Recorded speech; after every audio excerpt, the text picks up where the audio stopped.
பாடம் என்ன பார்க்க போகிறோம்னா சிந்துவெளி நாகரிகத்தை பற்றி பார்க்க போகிறோம். உலகின் தொன்மையான நாகரிகங்கள்லாம் நிறையா இருக்குது. அதில் 4 நாகரிகம் பற்றி பேச போகிறோம். மெசபடோமியா நாகரிகம். போமும் 3500லேருந்து 2000 ஆண்டுகளுக்குள் வாழ்ந்தவங்க மெசபடோமியா நாகரிகங்கள். சிந்துவெளி நாகரிகம் 3300லேருந்து 1900 வரைக்கும். எகிப்து நாகரிகம் 3100லேருந்து 1100 வரைக்கும் வாழ்ந்தாங்க. சீன நாகரிகம் 1700லேருந்து 1122 ஆண்டு வரைக்கும் வாழ்ந்தாங்க. இந்த நாகரிகங்கள் எல்லாமே நதிக்கரை நாகரிகங்கள், அதாவது ஆறு அது பக்கத்துலலாம் வாழ்ந்தவங்க இந்த நதிக்கரை நாகரிகம்னு சொல்லுவாங்க. இவங்களாம் சமுதாயமாக தான் வாழ்ந்தாங்க. அதுக்கப்புறமா கொஞ்சம் கொஞ்சமாக சமூகங்களாக வளர்ந்து நாகரிகங்களாக மாறினாங்க. மக்கள் ஏன் நதிக்கரையில் குடியேறினாங்கன்னா, அங்கே வளமான மண் இருக்கும், ஆறுகளில் பாயும் நன்னீர் குடிப்பதற்கும் கால்நடைகளின் தேவைகளுக்கும் நீர்ப்பாசனத்திற்கெல்லாம் பயன்பட்டுச்சு. முக்கியமாக போக்குவரத்து, இங்கேருந்து ஒரு பொருளை வணிகம் பண்ணுறதுக்கு ஏற்றுமதி செய்யறதுக்கும் இறக்குமதி செய்யறதுக்கும் ஆற்று மூலமாக அனுப்புவாங்க. அதுக்காக இது முக்கியமாக பயன்பட்டது. அடுத்தது ஹெரப்பானா என்னென்னா, ஹெரப்பானா புதையுண்ட நகரம், நகர நாகரிகம். ஹெரப்பா நாகரிகத்தை நகர நாகரிகம்னு சொல்லுவாங்க. ஹெரப்பா நகரத்தின் இடிபாடுகளை முதல்ல சார்லஸ் மேசன் என்ற ஆங்கிலேயர் தமது நூலில் விவரித்தார். இந்த இடிபாடுகளை பற்றி இவர் தான் முதல்ல விவரிச்சிருக்காரு. இவர் எங்கே பணிபுரிஞ்சார்னா, கிழக்கிந்திய கம்பெனியில் படை வீரரும் ஆராய்ச்சியாளரும் இருந்தார்.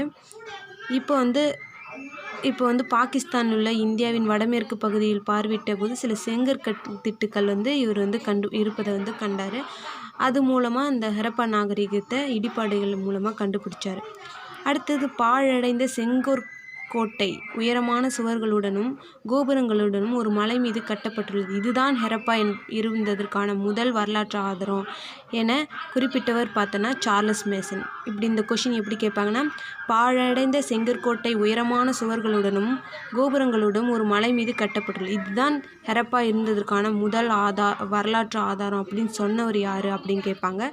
Charles Mason. நாகரிகம் என்ற வார்த்தை எதுலேருந்து வந்ததுன்னா, சிவிஸ் என்ற லத்தீன் மொழியிலேருந்து தான் வந்தது. இதுக்கு பொருள் நகரம். நாகரிகம்னா நிலத்தடியை ஆய்வு செய்ய காந்தப்புல வருடியை பயன்படுத்துகிறாங்க. அதாவது மேக்னெட்டிக் ஸ்கேனரை யூஸ் பண்ணாங்க. எஞ்சிய தொல்பொருட்கள் புதையுண்டு இருக்கின்றனவா இல்லையா என்பதை ரேடார் கருவி மூலம் அறியலாம். அதாவது தொலை நுண்ணுருவு முறை மூலம் அறியலாம். 1856 பொறியியலாளர்கள் லாகூரில் இருந்து கராச்சிக்கு ரயில் பாதை அமைக்கும் பொருட்டு நிலத்தை தோண்டிய போது அதிகமான சுட்டு செங்கற்கள்லாம் கண்டுபிடிச்சாங்க. தொல்பொருள் ஆய்வாளர்கள் ஹெரப்பா மற்றும் மொகஞ்சதாரோ நகரங்களை அகழ்வாய்வு செய்ய ஆரம்பித்த ஆண்டு 1920.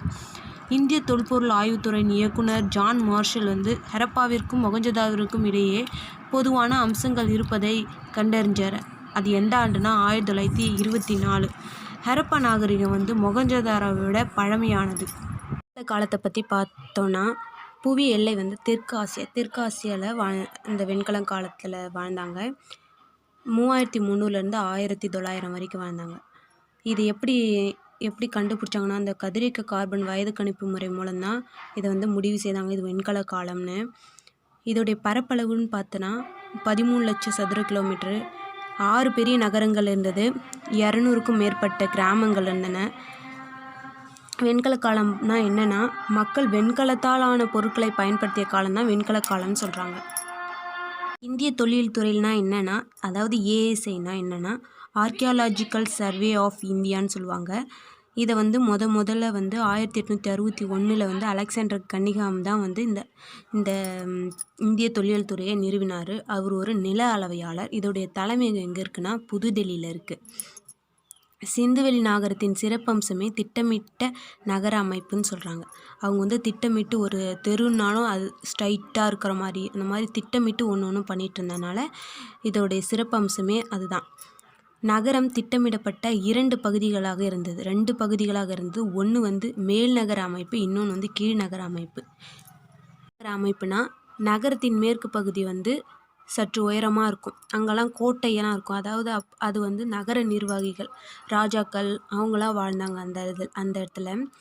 அங்கே பெருங்குளமும் தானியங்களஞ்சியங்களும் இருந்தது. அதே கீழ்நகர அமைப்பில் கொஞ்சம் தாழ்ந்த உயரம்தான் இருக்கும்.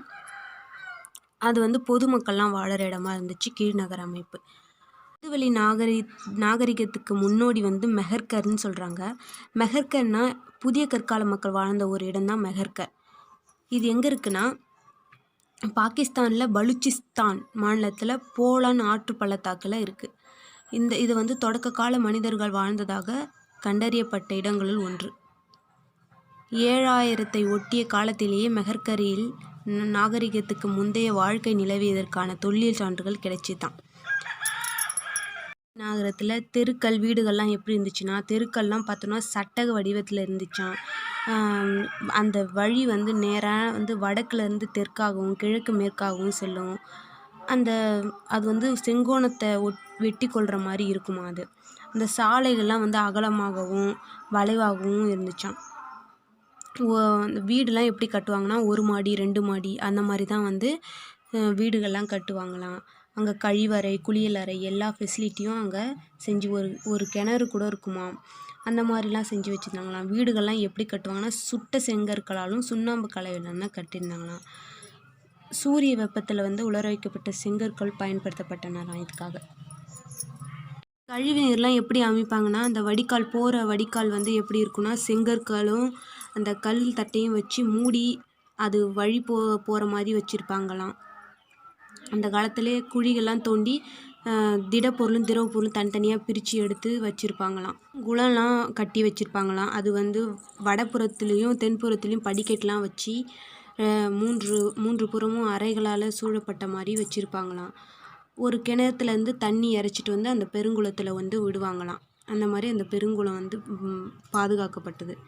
அடுத்தது தானிய களஞ்சியம்னா என்னென்னா, தானியங்கள்லாம் சேகரித்து வைக்கிறதுக்காக அந்த தானிய களஞ்சியம் உருவாக்கப்பட்டதான். இந்த கோதுமை பார்லி திணை வகைகள் எள் பருப்பு வகையெல்லாம் அதெல்லாம் வந்து அங்கே போட்டு சேகரித்து வச்சுருக்கிறதுக்காக தானிய களஞ்சியம் ஒன்று உருவாக்கி வச்சுருந்தாங்க. தானிய களஞ்சியம் ஒன்று வந்து செங்கற்களால் கட்டப்பட்ட சுவர்களை கொண்ட தானிய களஞ்சியம் ஒன்று ஹரியானா மாநிலத்தில் ராகி கற்கியில் வந்து கண்டுபிடிக்கப்பட்டாங்களாம். இது வந்து முதிர்ச்சியந்த ஹெரப்பா காலத்தை சேர்ந்தது அப்படின்னு கண்டுபிடிச்சாங்களாம். தாராவில் இருந்த இன்னொரு மிகப்பெரிய பொது கட்டடம் எதுனா கூட்டு அரங்குன்னு சொல்லுவாங்க. அதில் வந்து 20 தூணும் 4 வரிசைகளை கொண்ட பரந்த விரிந்த கூடமும் இருக்குமா. மக்கள்லாம் பெரும் வணிகர்களாக இருந்தாங்களாம். அவங்க வந்து நிறையா வந்து சக்கரை வண்டிகள்லாம் பயன்படுத்திட்டு ஒரு இடத்துலேருந்து மற்ற இடத்துக்கு போக ஆரம்பித்தாங்களாம்.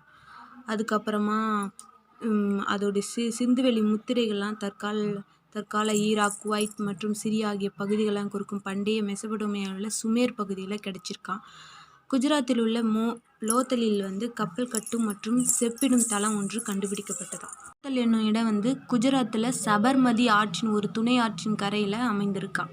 சிந்துவெளி நாகரிக மக்கள் தரப்படுத்தப்பட்ட எடைகள் மற்றும் அளவீடுகளை உருவாக்கினாங்களாம்.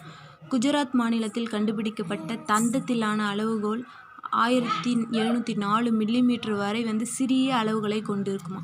மனிதர்களால் முதலில் கண்டுபிடிக்கப்பட்ட மற்றும் உபயோகப்படுத்தப்பட்ட உலோகம் எதுனா செம்பு தான்.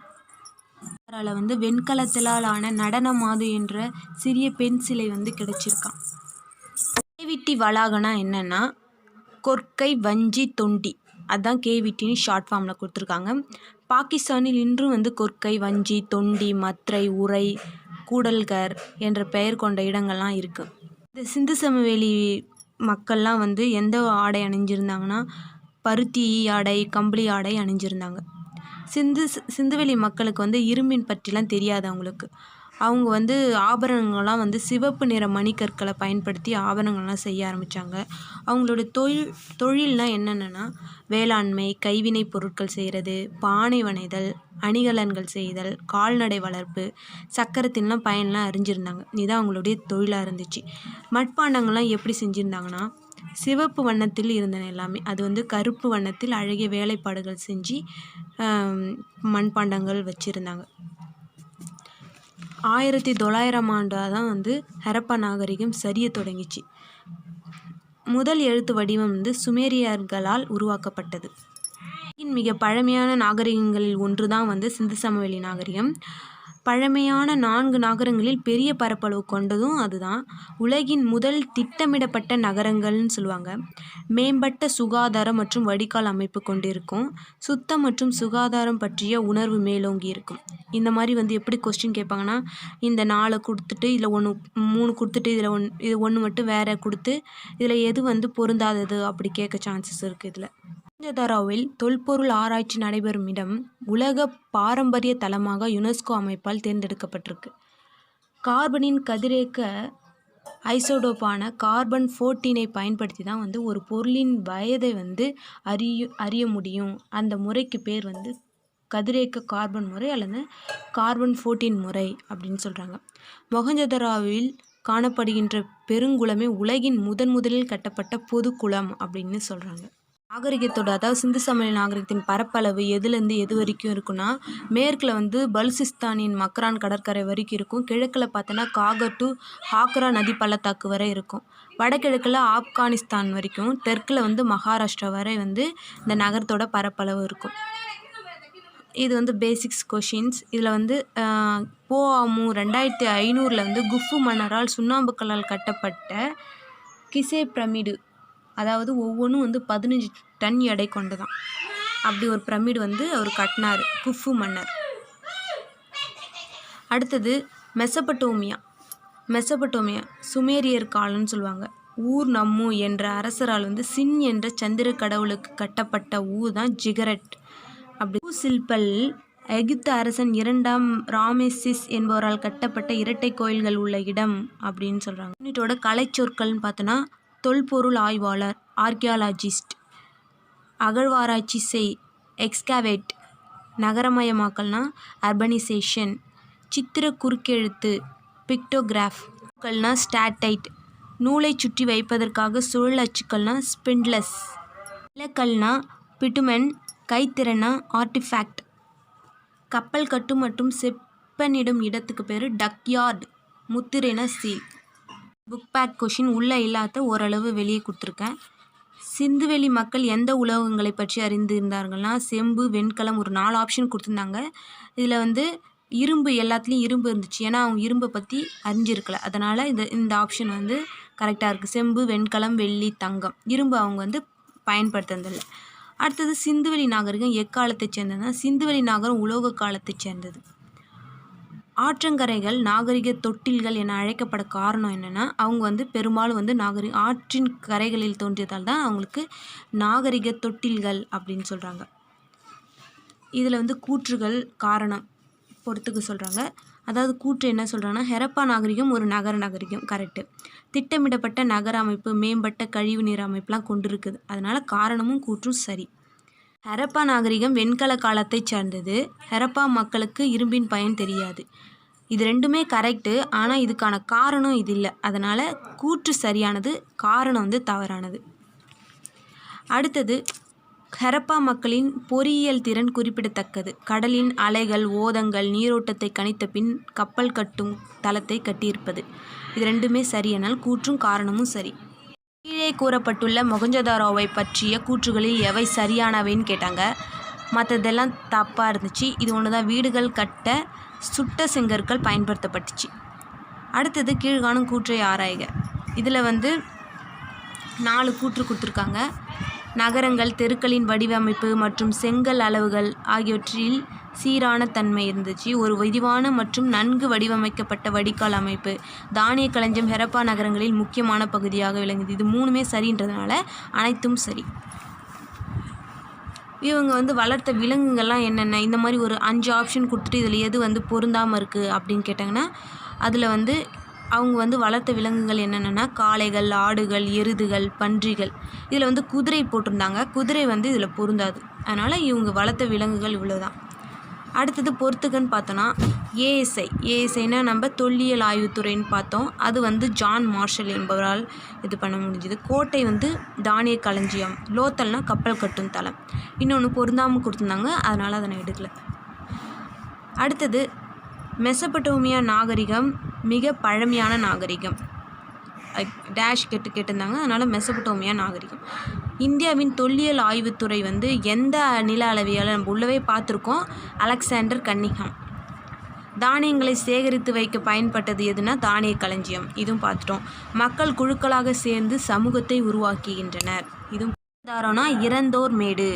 நம்ம ஹெரப்பனை என்ன சொல்லிக்க புதையுண்ட நகரம் மாதிரி மொஹஞ்சதாரோக்கு வந்து இறந்தோர் மேடு அப்படின்னு சொல்கிறாங்க. வெண்கலம்னா உலோக காலம். அது வந்து வெண்கலம் ஒரு உலோக காலம். கோட்டை வந்து மேடான பகுதியில் இருக்கும். மக்கள் வாழறதெல்லாம் கீழே இருக்கும். கார்னிலியன்னா சிவப்பு மணிக்கல்